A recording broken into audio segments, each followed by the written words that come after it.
대기업 시청자 이렘 주주 여러분들 반갑습니다. 자, 저는 이 대기업 내에서 이 이슈라던가 여러분들이 알고 계셔야 되는 정보들 전달해 드리는 멘토 이진욱입니다. 자, 오늘은 첫 번째 시간이 될 것 같은데 이 이렘이라는 기업을 함께 보도록 할 겁니다. 이 원래는 코센이라는 기업으로 조금 더 유명한 회사였고 최근에 이 상호 변경을 통해서 이렘이라는 이 이름을 가지게 됐습니다. 조금 낯설죠. 그래서 뭐 원래 이 코센이라고 하게 되면 강간업체예요, 스테인리스. 그래서 뭐 잠시 뒤 볼 거지만 오늘은 첫 번째 시간인 만큼 이 현재 코센, 그러니까 즉 이렘에서 주가에 영향을 미칠 만한 요소가 원래는 뭐 최근에는 그 비나디움 관련된 지분 부각으로 인해서 주가 상승이 나왔고, 또 최근에는 유상증자 이슈 뭐 이런 것들이 있었죠. 그래서 요거는 제가 다음 시간에 하나하나 좀 다루도록 하겠고, 오늘은 이 회사의 원래 본질 비즈니스라는 게 있잖아요. 어떤 회사 구조를 가지고 있는지, 어떤 매출을 가지고 있는지, 산업은 또 어떤지, 이런 것들을 좀 하나하나 분석해서 첫 번째 시간인 만큼 그런 부분들 얘기를 좀 함께 나눠보는 시간 가져보도록 하겠습니다. 자, 영상 길게 끌지 않고 핵심만 딱딱 짚어서 여러분들과 얘기해 볼 테니 집중하시면서 같이 가보도록 하겠습니다. 자, 이 회사의 매출 비중을 보도록 하겠습니다. 91%, 여기도 사실 6.7%가 이 STS라고 하는 게 스테인리스를 얘기하는 거거든요.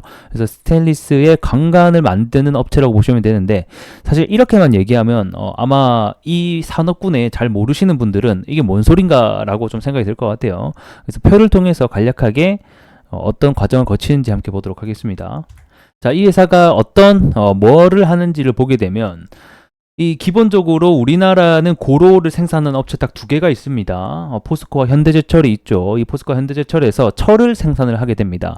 그 철이라는 원자재를 가지고 이 스테인리스 코일이라는 게 있습니다. 그래서 그거를 매입을 해서 이제 이런 식으로 절단을 하게 되겠고, 뭐 그에 맞는 용접, 절단, 교정, 열 처리를 해서 뭐 수압 시험도 하고 뭐 이런 시험들을 거쳐서 결국에는 우리가 흔히 알고 있는 이런 스테인리스 배관이라든가 관관이 만들어지겠다, 이렇게 보시면 좋을 것 같고, 흔히 우리가 알고 있는 철광석과 유연탄을 섞어서 만드는 게 이게 고로 방식이 되겠고, 고철 스크랩으로 하는 게 전기로 방식이 됩니다.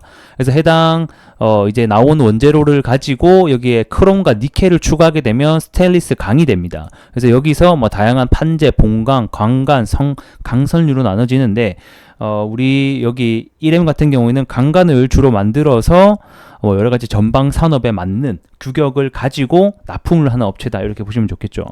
자, 그러면 이런 강간을 만드는 업체이기 때문에 아무래도 이 전방 산업에 대한 수요에 따라서 매출이 뭐 좀 들쑥날쑥 하는 경우가 있겠고, 그 다음에 이 스테인리스 코일이라고 하는 여기 이제 원자재 가격에 따라서 또 매출 구조가 오르락 내리락 하는 기업이라고 보시면 됩니다.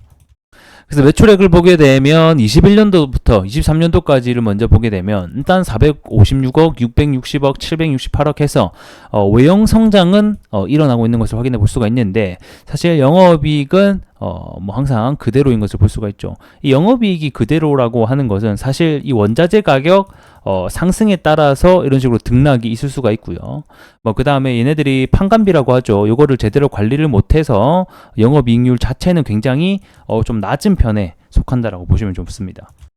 사실은 이 기업은 역사는 굉장히 깊은 기업이긴 하나, 아시다시피 뭐 재무 구조라던가 이런 게 조금 어렵다 보니까 최근에는, 그러니까 20년도, 19년도 때는 거래 정지에 들어가면서 이 감자를 실시하면서 재무 개선 구조를 통해서 겨우 좀 탈출한 기업이긴 하나, 일단은 사업부 자체가 사실 크게 성장을 할 수 있는 사업부가 아니고 무엇보다 주목을 받기 어려운 조금 사업부를 지니고 있기 때문에 이렇게 감자도 하고 거래 정지도 하고 또 최근에는 유상증자까지 한 뭔가 좀 석연치 않은 부분들이 굉장히 많은 기업 중에 하나이기 때문에 우리가 투자를 놓고 하는 입장에서 봤을 때는 조금 어려운 굉장히 기업이 될 수 있겠다, 이렇게 좀 저는 보여지네요. 그리고 또 하나의 매출 구조를 보게 되면 얘네들이 이 관간 사업뿐만 아니라 이 데크 사업도 함께 하는 것을 볼 수가 있습니다. 현재 관간 사업, 데크 사업 이렇게 두 가지로 나눠져 있는 거 보니까, 이 데크라고 하는 것은 이 공사 현장에 들어가는 그 거푸집 같은 어떤 공구리 치는 첫 번째 단계에 들어가는 그거거든요. 그래서 데크 플레이트를 만들고 있는 것 같은데 뭐 나름 밑에 보니까 시공 실적도 있기는 있어요. 근데 뭐 다들 아시다시피 사실 이 철강이라고 하는 게 그 다음에 이 건설이라고 하는 게 금리의 영향을 또 굉장히 많이 받다 보니까 이 최근에 금리가 굉장히 고금리로 인해서 조금 안 좋은 상황이 지속되고 있다 보니까 이런 부분에 있어서도 뭐 우리가 좀 생각을 해봐야 되지 않나 이런 생각이 또 듭니다.